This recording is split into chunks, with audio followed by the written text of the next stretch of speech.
great. Welcome everybody to the first of the Historians Across Boundaries seminars. Really glad that you can join us this evening, and we've been looking forward to this. Hopefully you have too. I think it's going to be really, really interesting hopefully for everybody. I think this has come at quite an interesting time for us all. Just a reminder, actually, if everybody can mute themselves for the time being, we are going to be talking with you and asking for your contributions, but for now that'd be really helpful just to set things up. But by all means, do please use the chat function if you wish as we're going, and if you've got comments, suggestions, etc. What we wanted to do to start with was just to do a little bit of scene setting about what we're hoping is going to come of this session and the ongoing seminars in the IHR's partnership series, particularly for this group. And then after we've done a little bit of welcome, introduction and so on, we're going to break down into discussion rooms. We've got a series of questions, one for each room, and one of the conveners will be in the room with you to help the conversation flow. And then we'll come back together into the main room to bring some of the findings together. And we'll say a little bit more about that as we get closer to it. Could I ask my the fellow conveners, the co-conveners, to perhaps unmute, just say hello and make themselves known, please. Hello. Hi. Nice to meet everybody. Nick Barrett here. Hi, Laura King. Nice to see everyone. Hello, Natalie Pithers. Nice to see you all. Hello, Mary Stewart. Very nice to see you all. Sorry, the terrible Zoom. I'm Tanya Evans. Hello, everyone.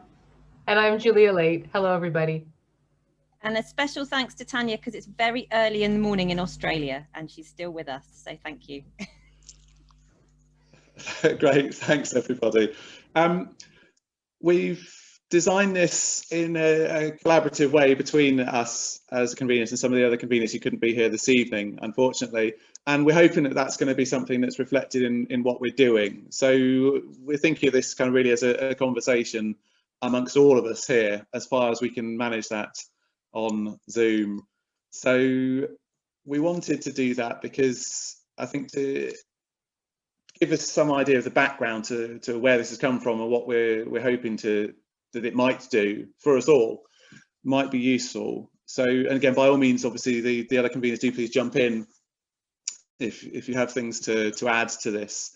But we got to know each other through a variety of means, and because we all had an interest in the past and a conviction about the importance that we talk with each other as different types of researcher, that we're doing similar things and looking at similar records. We might be approaching it from slightly different angles, and there's a lot that we can gain from each other and share with each other in doing that, also collaborating in that way.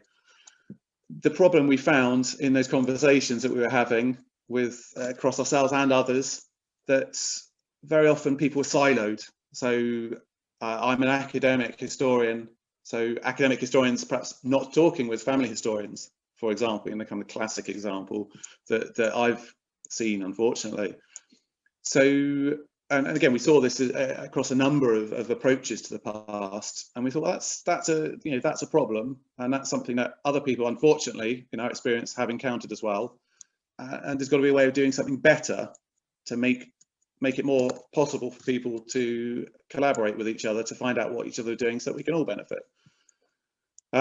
The question is, and that's really I think one of the guiding features behind this series, is that how do we make that happen? And that's a really challenging question, hopefully something that we're going to start digging around at in this session and work on as we go. Yes, as Nick says, yes, that's right. Yeah, it started on Twitter in this formulation, and it's grown from there, I think. Is there anything else any of the other conveners would want to add to that? I think we're so quick to compartmentalize ourselves into categories of historians that we've forgotten, as you said, Mike, that we share the same sources, we share the same pastimes and passion for the past, but also the way we communicate is often very different. So trying to break down those boundaries and share and collaborate is something that, you know, we often take for granted, but actually it's a bit of an art form. And I think what we'll start to explore here today and over the next few seminars are some great examples. You know, storytellers, we're all storytellers in our different ways, and through telling those stories, I think we'll learn a lot from each other. And that's something I've certainly felt, having moved from very, very niche academic medieval state finance into a much broader field of house history and genealogy, into public history, and now bizarrely looping back almost to square one again. It just gives you lots of different perspectives on the richness and diversity of the work that we do, but really the value, if we collaborate and we connect and we showcase the importance of history now more than ever. And just thinking around, you know, a century back from the last major pandemic and lessons learned, Black Lives Matter, some of the big issues facing both the academy and our archives. Only through collaboration, I think, can we really articulate the value of what we do and begin to make a difference. So maybe that sounds a bit soapboxy, but that for me is a really interesting area that we can explore. I'd just like to add that I think one of the things that attracted me to Historians Collaborate was the idea that by collaborating, history becomes for everybody, and it's not exclusive. It becomes much more inclusive when the more you collaborate, and that's one of the things that I found particularly attractive about the group. I think that's true. I'd echo all of that, as you'd be unsurprised to know, since I'm one of the co-conveners. But I think I'm interested, I work at the British Library and I'm also very involved in the Oral History Society. I'm really interested in working out the how, because I think we do all have different vocabulary we might use for similar things. And also, I think there's lots of power dynamics involved in collaboration. You've got to feel confident enough to collaborate, and you've also got to feel that the person that you're collaborating with is going to be able to meet you halfway or in the middle to discuss some of these and what happens with the results of those. So I think that's something that's really interesting for me to think about within this group, because I've already learned so much, but actually how those things happen and which groups don't want to collaborate or haven't in the past, and how might we encourage and foster more collaboration, which will only enrich our sense of the past and our own historical study.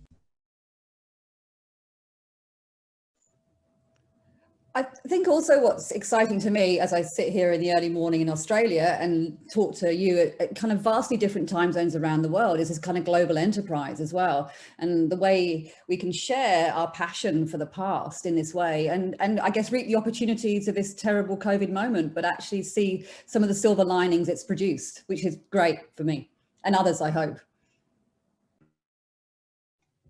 And I think I'll also add, because I'm an academic historian, and I see a lot of sort of conversations in academia about how academic historians should connect more with people who are doing history outside of the academy. But there's not as much recognition that that's a two-way street, and how much we can learn from the kinds of history that's being done outside of the academy. And so I'm really here to kind of listen and learn about what people are doing and think about, you know, how academics can engage with that in a way that they are learning as well.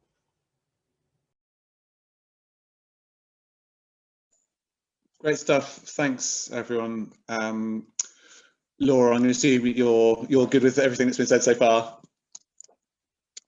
Great stuff. I've forgotten to do this. I'm going to launch a poll now, and I'll be really interested to see. I think we'd all be really interested to see what you think of it. There's a few questions in there, but really it's going to get a bit of a sense about who you are and what sorts of experiences you've got in this. So hopefully you can all see that popping up with you right now.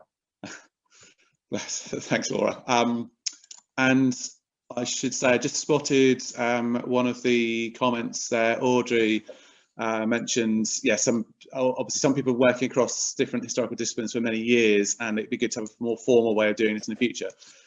Absolutely. The question to the challenge obviously is how that might be possible, what might be usable, and so on. That's hopefully one of the sorts of things that we're going to start to address collectively as we go across both this session this evening and others in the series that we'll be running. We'll come on to say a bit more about those at some point later in the proceedings. I think it's worth saying as well, looking at that poll, I'm not sure what I'd fill in.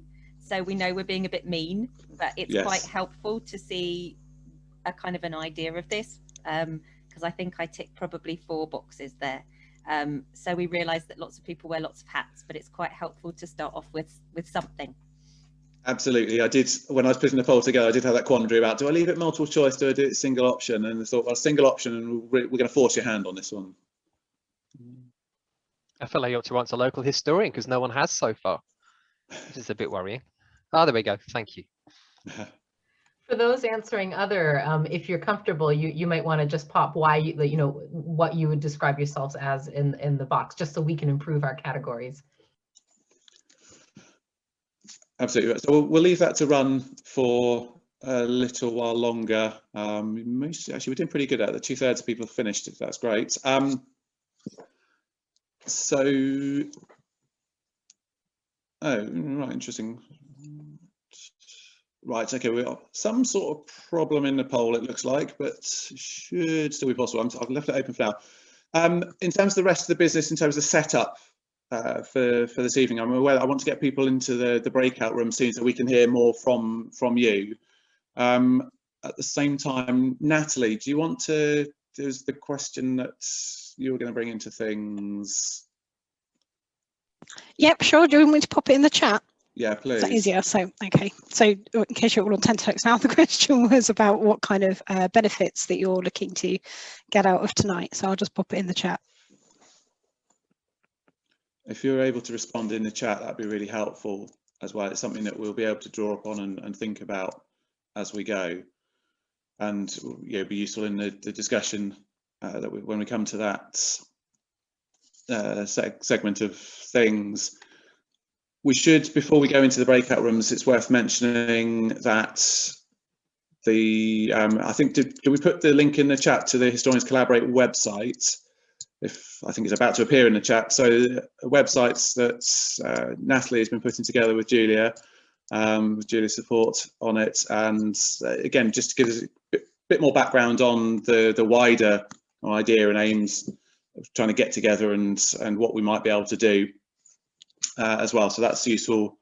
And for those on Twitter who haven't found it already, at HistCollab, again, hopefully pop in a chat in a moment, will be the account to follow. Can I hand over to the other conveners for a second whilst I start to set the breakout rooms up, please? Yeah, I was going to say a few words about how we stay in contact. And we're going to be doing some work with Google Docs in our breakout rooms, capturing some answers to key questions. And we want to collate this so that we can create a blog. But we'd like you to remain involved in this process. Obviously, we're doing this via the IHR, and being the GDPR geek in the room and mindful of data protection about what we can and can't do with signups, we thought the best way was then to feed back to all of us that have been on this and have registered via the IHR what we are looking to do with the outputs, and then ask you if you're happy to be contacted directly by us in future. So that we can then talk to you and invite you to do more things. So we know that there are some restrictions around how some of these registrations work. So we want to be ultra cautious before we get started. So we will share the output and then ask you if you're happy to opt in to being contacted by us on a more regular basis.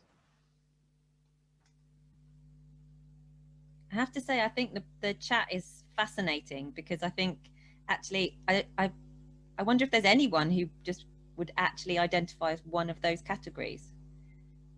Across the board, everyone's saying, I started here, I did this, but now I'm doing this, and actually I want to be doing. So it's I think that shows how much potential there is to collaborate. It's how we then manage to break the boundaries between those different siloed worlds.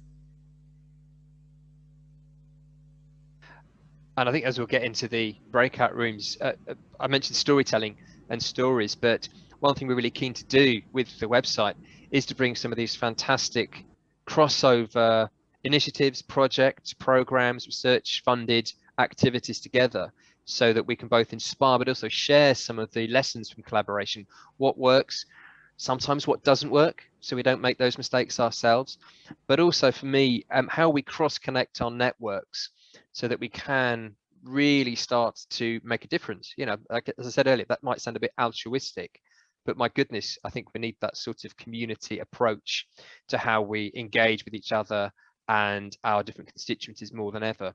So really interested to hear thoughts and share some of those stories about projects and initiatives so we can start to weave it together.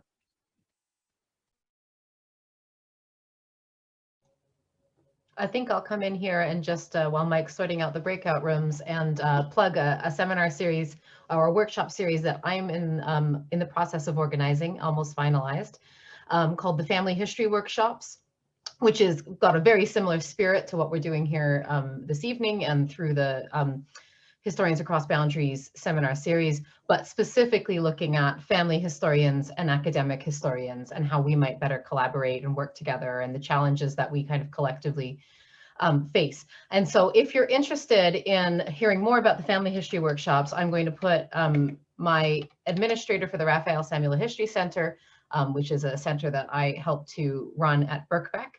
I'm going to put her email address here. So anyone who's interested in getting on that mailing list to hear more about the family history workshops, please do email Katie Pettit at bbk.ac.uk. And there is her address. Okay, I think I've got the room set up. What we're hoping, if I've got this right, is that we'll have half an hour in there. We'll get a countdown at a minute to go, and there'll be 7 rooms, each with 8 or 9 people in, including, if this is the bit that was a tricky bit, one of us as the organisers for the session tonight. So I need to. That's it. Perfect. Thank you, great person, for sharing. Thank you, whoever shared the poll results there. Perfect, I knew I'd forget to do that. So if we're ready to go for the breakout rooms, people. So it's probably just worth saying what we're wanting to do in the breakout rooms. Each breakout, sorry, Mike, just thought I'd jump in there. Each breakout room has been assigned a question that looks at an aspect of collaboration. And what we're hoping to do is discuss together some thoughts on that particular question. The convener who will be in that breakout room will take some notes, and we're hoping to put together some text or a bit of a micro blog that might appear on the Historians Collaborate website in the future.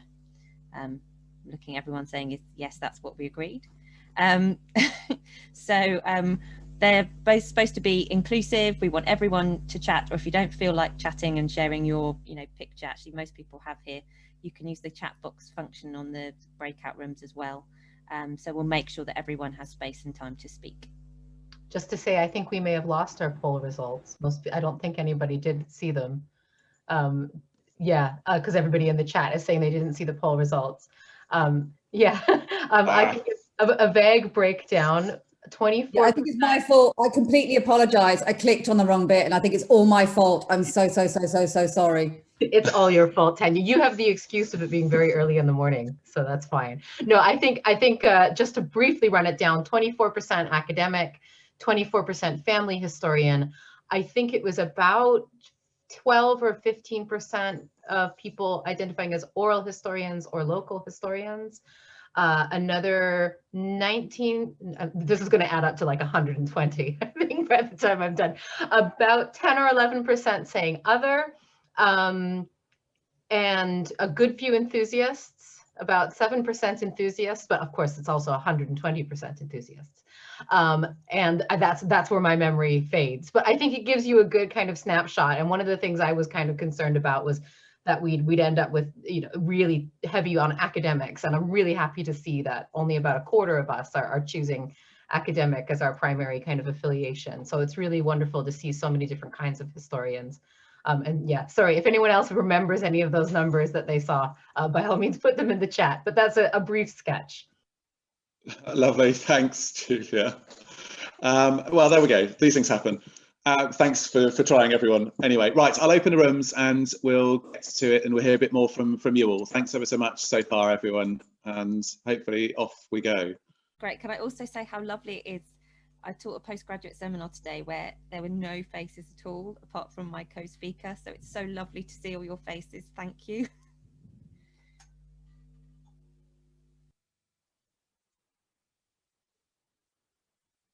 Oh, Julia, could you please share your email address again? And I know a few people were saying they missed it in the flying chat. Sure thing. I'll try to make it more prominent this time. So I'm just to remind anyone who didn't catch it. This is my administrator for the Raphael Samuel History Center, Katie Pettit, who's making an email list for anyone who's interested in hearing more about the family history workshops that I'm organizing for the late spring, early summer. So I'll just pop that in the chat again now. Great, thanks everyone. Hopefully you all enjoyed the breakout rooms and there was some interesting discussion. There certainly was in the room that I was in. So again, thanks to everyone for that. I wondered what we'd hoped that the seminar conveners who are in your rooms might say a little bit by way of summary of the sorts of things that were discussed in response to the questions that we posed to you. So could I call upon, I don't think it matters particularly which order we go in on this, so a quick summary from anyone? We had a fantastic discussion on the question. Well, first of all, introductions went way longer. Sorry, it was brilliant learning about why people were with us. And there were 4 of us based in England, 1 in Ireland, 1 in Scotland, and 2 of us in Australia. So that was great to get our different perspectives. Quite a few people worked in the museum sector and with a range of different groups. And we were focused upon the question, what are the boundaries across which we work? And all of our contributors had amazing insights to impart. And Laura did a wonderful job of capturing this. She said that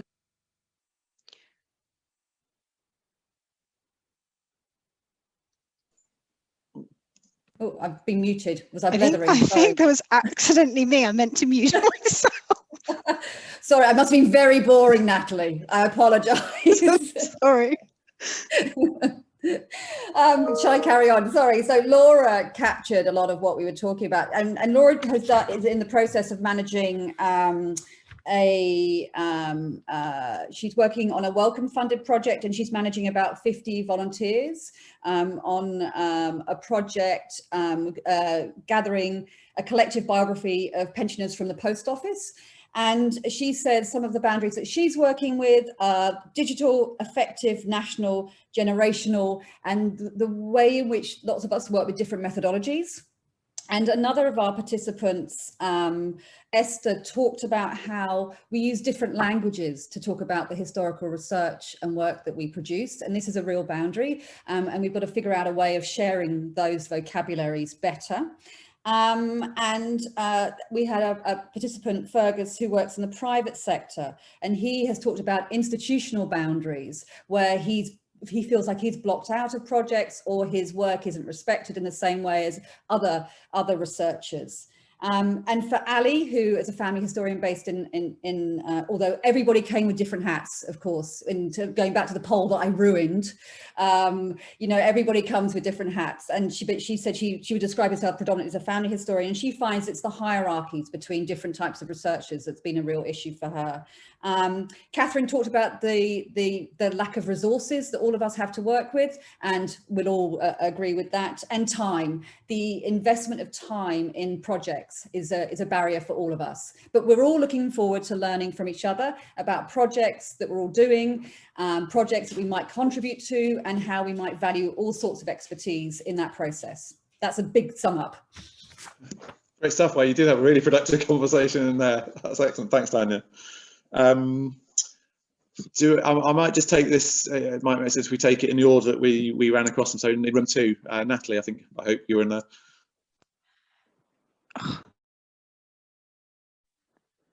Okay, I'm there. Sorry, having problems with my mute function, and I'm just tired, I think. So we talked about what tools do we need to better collaborate across boundaries.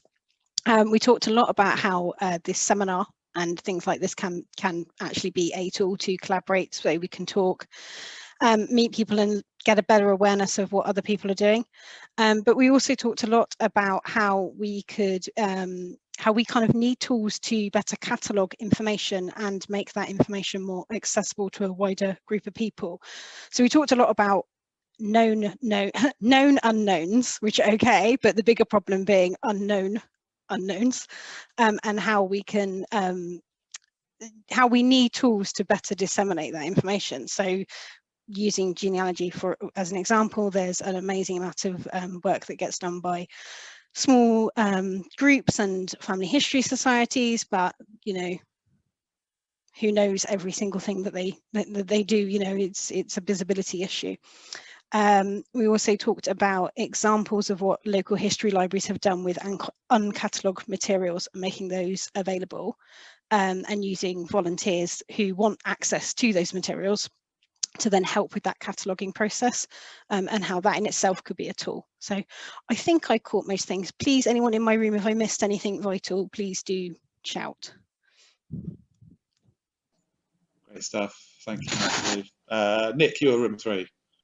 Thank you. I'm just going to post our question that we answered in the chat. Once again, the introductions took a very long time, but they were a very rich conversation and just showed the breadth of experience. And again, as we've heard, how difficult it is to assign hats to ourselves, and the fact that we might actually move organically or perhaps even deliberately across different fields of history, depending on our professional interests or lives and our personal interests.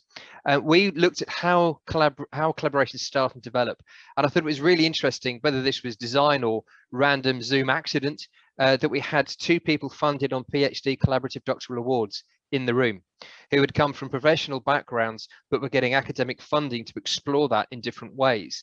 And Chandan's example was where we looked at the further crossover between what you would find in a state archive and what is in personal archives, particularly in communities that are often eradicated from the main historical narrative. So really interesting ways that formalizing funding will drive collaboration.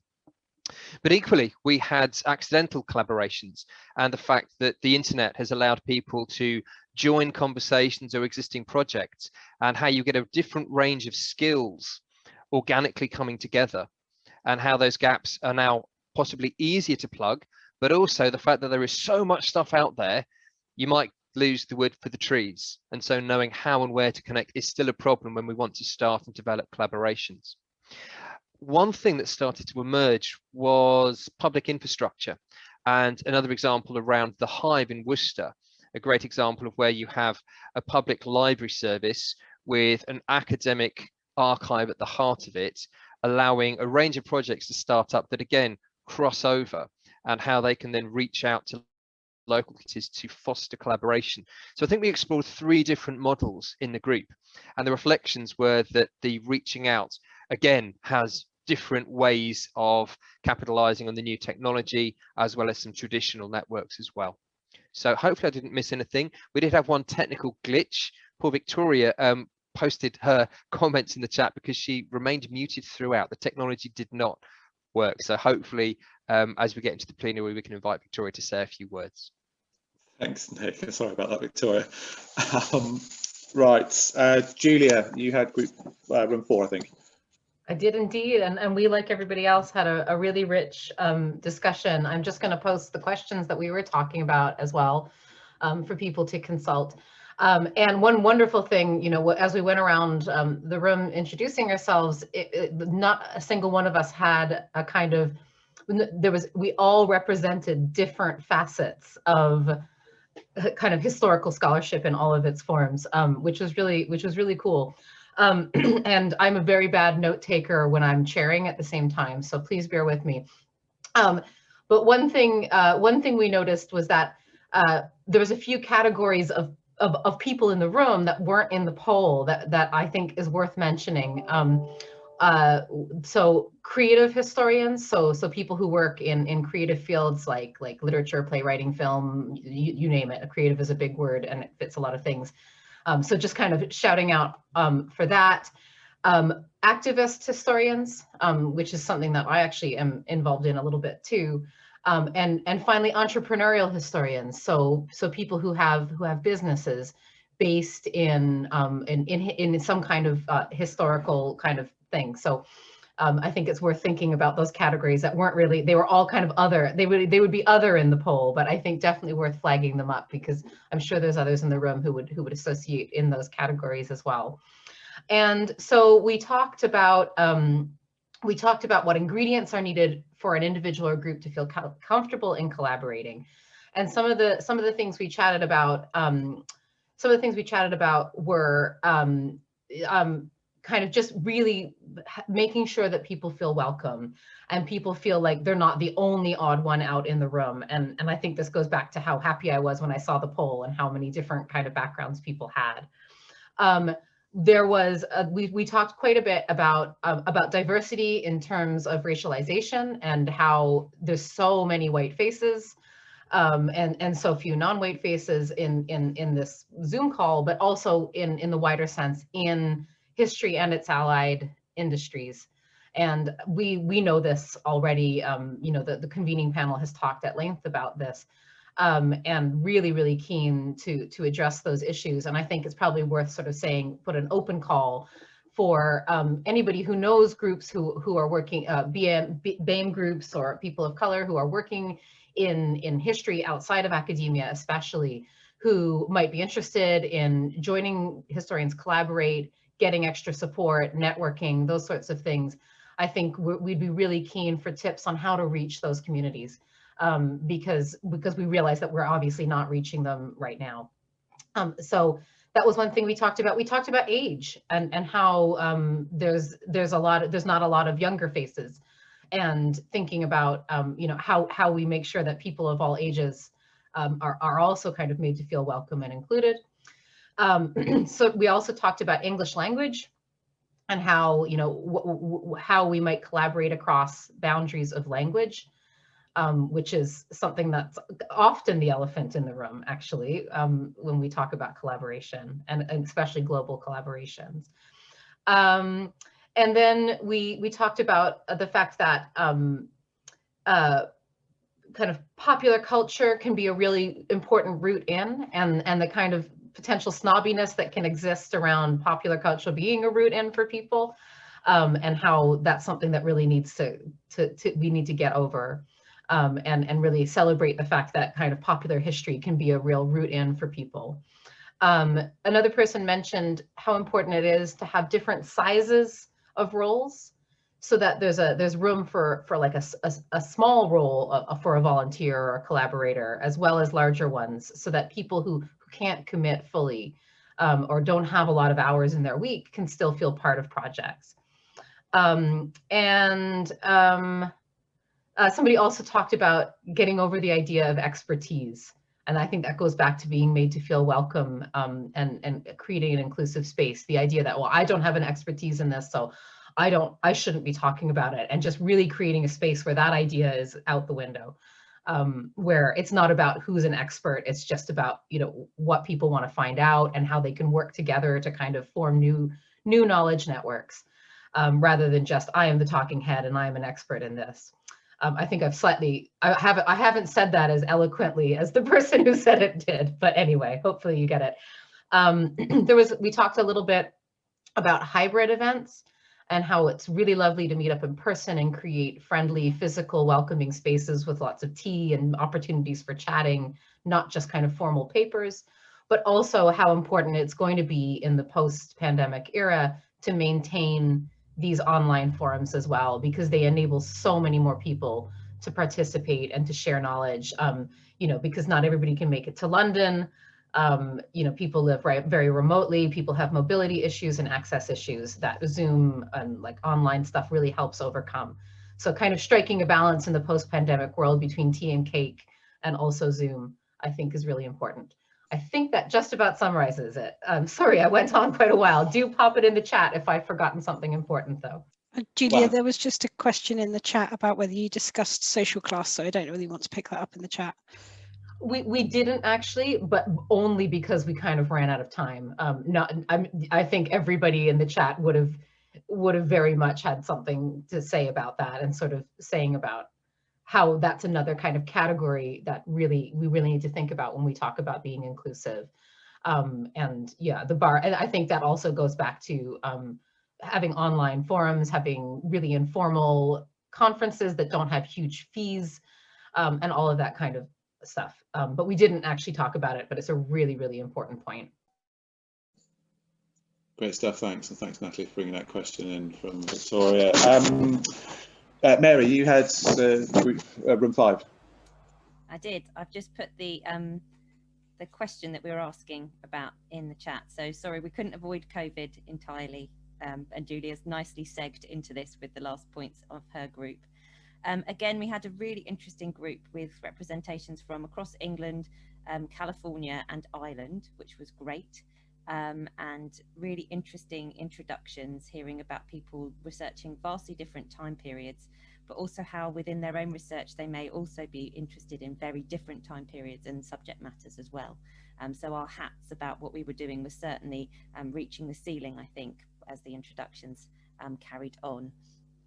So we thought quite a lot about how the obvious point that for many of us who are used to researching within an archival space or a record space, the pandemic has removed that from us, and how difficult that's been. Or also one of our contributors said how actually that's been a level playing field because they've never been able to go to many of the archives. So actually now everyone else was in the same boat and they were all talking about the same things. And I think there was a sense of the idea of the danger of the tip of the iceberg that's online is the stuff that gets researched, and all the other stuff underneath might never get looked at, particularly by people who haven't ever had the experience of going in and looking at records themselves or having to delve into further into records. So there's lots about ideas of digitization. That idea of potentially the way we've been forced to meet together here has been fantastic. But also recognizing the digital deficit, that there are people who don't have the means to have computers and won't be able to meet in these forums, which we can and maybe would have done within a local face-to-face space. So I think that idea is quite interesting. As someone working in an archive, I was very interested about whether the archive itself pushed people to collaborate by some of those spontaneity of meeting people. And the answer was very mixed about the size of the archive that was there, and also the idea sometimes there's some key linchpin people who you might be in the archive with at the same time, sitting next to, who force some of those conversations, who have the idea of linking people up. And I thought that was quite a nice idea, that what those tools are that people have to create some of those spaces for collaboration when they're talking to people face to face or perhaps online. And yes, Craig, colleague of mine from the Oral History Society, a facilitating archive is an interesting idea and useful for us working in archive spaces to think what we need to do better and differently. So that was really interesting. Let me have a look. The push for digitization and how that is going to be so important has been shown to be so important post-pandemic, and how maybe there are really real forums and ideas we can use for crowdsourcing and getting people to work on some of those digitized resources to enable them to be opened up for wider access and research. So certainly Martine, who's on our call, is doing lots of interesting stuff about finding African-American, she can correct me if I've got the wrong thing, so sorry, traces of African-Americans within slave records within Irish archives. Fantastic stuff, and really, really interesting about thinking about uncovering some of those through collaboration. And ideas I think about, would we have all chatted to each other at the tea break in the way we have here? Would some of us have hidden behind a tea urn because we don't like those face-to-face introductions, or other people are much more comfortable about that, these online events, and how that varies between different people and their personalities. So I think certainly for lots of us, whether some people there have been online for years, which is amazing, some of us have been forced into these online interactions because of the pandemic, and I don't think that I'm hearing a reticence about moving back from them. It's about how we manage the mix between face-to-face and online events. I'm hoping for my group that that's sort of summed up what we talked about, and I haven't missed anything massive. And if I have, please jump in now. Thanks, Mary. That sounds great. And we'll keep an eye on the chat, obviously. Laura, you were in room 6, I hope. Or... I was, thanks, Mike. Yeah, we covered the question that Nick's group did too. So we were reflecting on how collaborations start and develop, and our processes of reaching out to different groups. And that raised some really interesting questions. We had a mix of people from archive, museum backgrounds, library backgrounds, family historians, people working in academic spaces of various types, and people from the Netherlands, Australia, New Zealand, as well as the UK. So that was a really nice mix. And people working on a range of projects, including Wikipedia, which I thought was a great example of one of the hugest collaborative projects that we do, that's obviously beyond history. We reflected, like many of the groups, how collaborations often come from organic chance conversations. So we but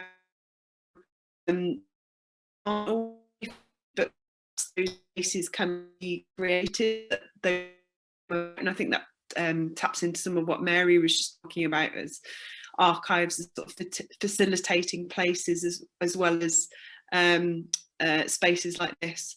I'm being told my internet connection's unstable, so I'm sorry if I'm freezing, but I'll carry on.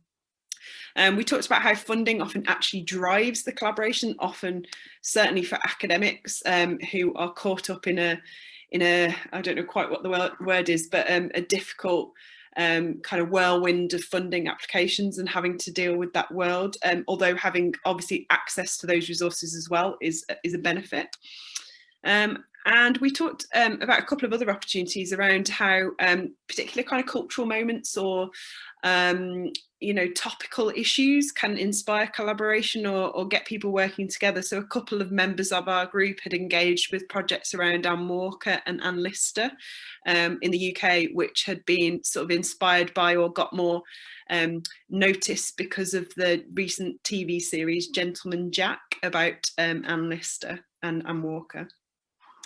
We also talked about how different organisations and institutions like family history societies might seem like an opportunity, but actually can feel quite potentially cliquey or potentially like further entrenching those silos.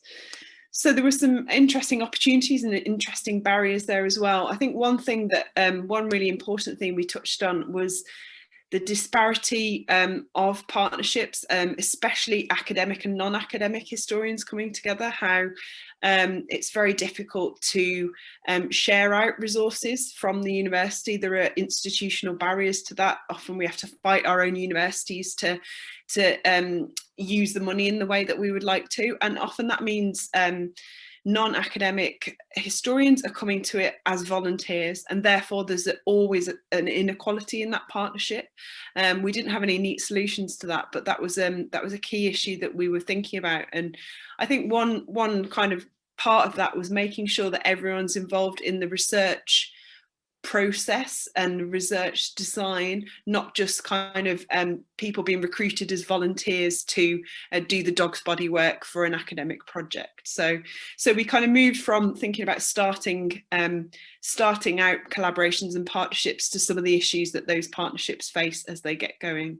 Again, I hope I've done that chat justice, and please do put things in the chat if there's anything key that I've missed. Lovely, thanks Laura. So I had the final room, and again it was a question that I'll pop in the chat that's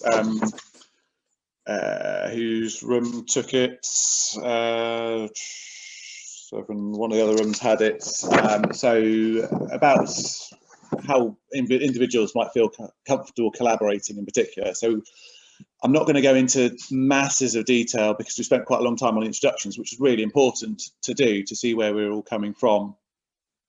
But there's some really interesting discussion. Again, it's things that have been picked up in some of those other rooms, and interestingly across a number of the questions.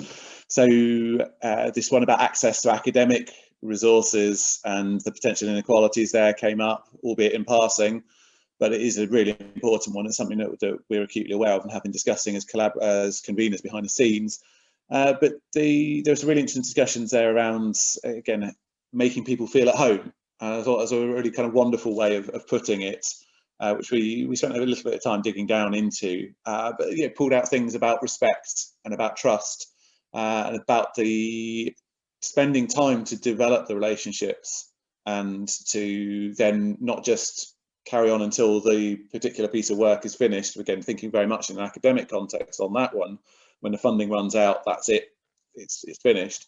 Whereas people are investing time and effort and energy in that relationship, and there's it's important that that relationship continues in some form, whatever form is practical. It is challenging, but it is important. So we're kind of some of the things that we discussed, and again about valuing the contributions that people are making in the collaboration was really, I think, quite important. Again, it's quite interesting. The question about one of the questions about diversity that came up was concerning, again, obviously with very contemporary records, but those who might be subjects of records being involved in and having access to those records and seeing what they make of it, again, particularly from institutional backgrounds, as in care backgrounds, there was the one that was raised. But that was, again, a really interesting one, and again, some interesting discussion about how that had been done in practice in some institutions, which I think was quite an important model, again, of a different form of collaborative practice there. I think everything else that we discussed really has already come up, so in the interest of time, I will call a halt to that bit of it there. But it was, again, really interesting. So thanks to all of those, everyone who contributed there. I'm aware now, and we've had some little discussion amongst the conveners, that we said normally an hour and a half on this session, so we're coming up towards the end of that time. There's loads of interesting conversation going on in the chat, and yes, thank you. What do we actually mean by the term collaborate? We planned on trying to ask that question in introduction, and kind of it got a bit waylaid, so we didn't. But absolutely, that's really important in there, and again, it's open to clearly a variety of interpretations, which is a challenge again when we're talking about speaking the same language or not, and same shared understandings or not. I'm just trying to catch up on the chat here, sorry folks. So any of the other co-conveners, any thoughts about what we should be doing now in terms of final steps? Do you want me to run down some of the benefits that people were talking about in the chat whilst you have a chance to catch up, Mike? Would that help? Because yeah, okay, I think they might be of interest to people, as right. I found them quite interesting. So when I asked the question about what benefits people would like to see, the kind of key ones that came out were not feeling alone. So literally for the social company and the enjoyment of working with others, wanting to learn about different approaches, and wanting to become more involved in collaborative projects, generally wanting to know what Historians Collaborate was all about.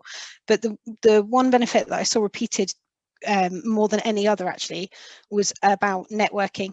So getting ideas and possible projects from the other people within the, not the convener so much, but everybody who attended. So that networking as a big wide group. And also being able to widen the geographical scope of opportunities through that networking process. So I thought that was quite an interesting set of benefits. Great stuff. Thank you, Natalie, for summarising, and thank you everyone for your contributions that Natalie's just pulled from on that. So having had a quick look at the messages behind the scenes and what we might do now for the remaining little chunk of time, really, I think in terms of what we're planning to do for the rest of the seminar series, now I'm quite keen that we kind of call these sessions rather than seminars, because seminars kind of suggests, you know, people talking, other people listening, or it can do in a kind of typical academic guise, and that's not what we want. We do want this to be discursive, to involve you. So one of the things we're thinking about in terms of further sessions, a bit less like this, where we're kind of a bit more agenda setting and thinking bigger issues. We need to bring those to bear on what follows, but thinking about kind of methods of sharing best practice in future sessions. And to that end, we all know some work that some people are doing, but we do not know the full breadth of what you are all doing out there, and others that you know of. We would be very keen to hear about that. So please, if you can get in touch, and again, further details about what you're doing, what other people are doing, which involves collaborative practice, and that may be in terms of the research itself, and it may be in terms of collaborative methods as well, and methods to enable collaboration. Again, we've had some interesting suggestions in some of the conversations this evening already, which is really helpful. So please do get in touch with us, and we'd suggest having a look at the Historians Collaborate website again. So and thank you, Natalie, who's just putting this information in the chat, and again following us on Twitter or sending us messages through the Twitter account for those who do tweet would be a really good way of starting on that. Anything else from any of the other conveners that we should be saying at this point? I think it would be interesting for me as well to hear some more in-depth case studies from some of the collaborations that you've talked about. I think that would be great, and also in a non-critical way, I'd really like to hear about some of the challenges that we face in collaboration, because not all collaboration necessarily works. And I think that's really important to own that, because it helps us learn how we might build those collaborations differently in another and at a future point. That's great, thank you, Mary. That's really helpful. Again, I'm seeing bits flick through the chat. Nick, were you about to jump in? Yeah, just a thought that we've talked a lot around collaboration, but there's something around barriers. And if we can start to identify some of the blocks or challenges we've faced in trying to reach out across our field. I know we're not really, talking about segmenting ourselves, but I can think of several examples about how we've tried to collaborate and it hasn't worked. What are the reasons? How do we get around those? How do we encourage others to step into the collaborative space? Thanks, Nick. Yeah, and actually that's really important, because you just prompted me that I suspect in this session we're probably preaching to the converted. You've all made a choice to turn up this evening and to contribute, which is wonderful, and we really appreciate that. But you've presumably got an interest in it. You're doing that sort of work. Something's brought you here. The people we might need to be doing more with are the people who aren't here this evening, and that kind of does come into that barrier thing about what we can actually achieve and realistically achieve, and how we might do it, and whether we can talk with people who are not interested in collaborating and say, well, why not? Here are some of the benefits. Let's think about this more.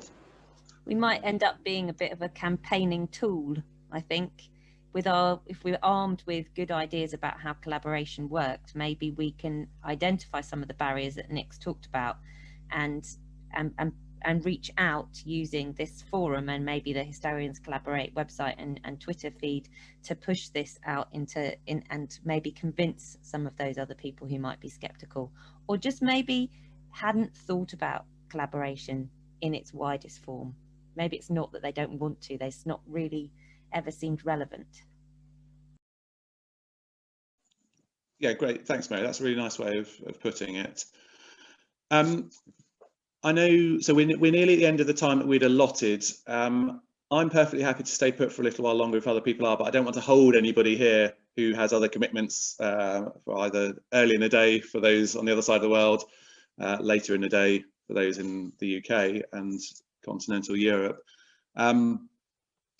I'm aware that we've done a lot of reporting back, feeding back on this section, and again, I don't think any of us want to kind of push out the participants to all of you in that. So if you do want to stay put and continue the conversations but for a little bit longer, by all means, please do. I think that's fair to say. We will try GDPR kind of compliance, try and find a way to get in touch, particularly about the next session like this, so the next Zoom session. We have also got we've been running on Twitter on the third Wednesdays of the month, an hour, 8 o'clock UK time, again with the hashtag Historians Collaborate, to try and bring together, for those who are on Twitter, people to discuss around a number of questions in a similar sort of way we've been doing this evening. So the next one of those will be the 17th of March. So do please join in if you can on that. Is there anything else any of the conveners wanted to say at this point, other than those who are going? Thanks so much. I think Tanya's just put it in there. Can we get everyone's Twitter handles? That's how this group started. And I suspect that's how we will amplify our reach and our message and some of the things we're trying to do. So we will make sure that we are initially contacting you via the GDPR safe route of IHR, but let's share our Twitter handles and see if we can expand what we're doing. There's a few going in there, and I know we are capturing the chat tonight, so we'll be able to pick up quite a few there. I think we'll be running another seminar in April, date to be confirmed. So we hope to see lots of you there and joining us and adding more of your collaborative experiences. So thank you. That's great. Thank you both. If the other conveners don't have anything more they want to add, I think it's kind of, in terms of a formal conclusion, it's probably best to say thank you ever so much, everybody, for coming along tonight, for sharing. It's been so insightful. I think I've certainly found it really, really interesting, really useful, and I'm sure that the other conveners, and hopefully you all, have as well. And this is certainly going to give us a lot of food for thought as we go away and plan future sessions and what we might do, and indeed how we might involve you all, if you wish to be involved, and the next steps we might take to make collaborating in terms of research in the past easier and better for us all. As I say, I'm quite happy to stay put for a little bit longer, under no pressure for anybody else to do so if anyone wants to have a general chat. But thanks ever so much, everybody, and bye for now.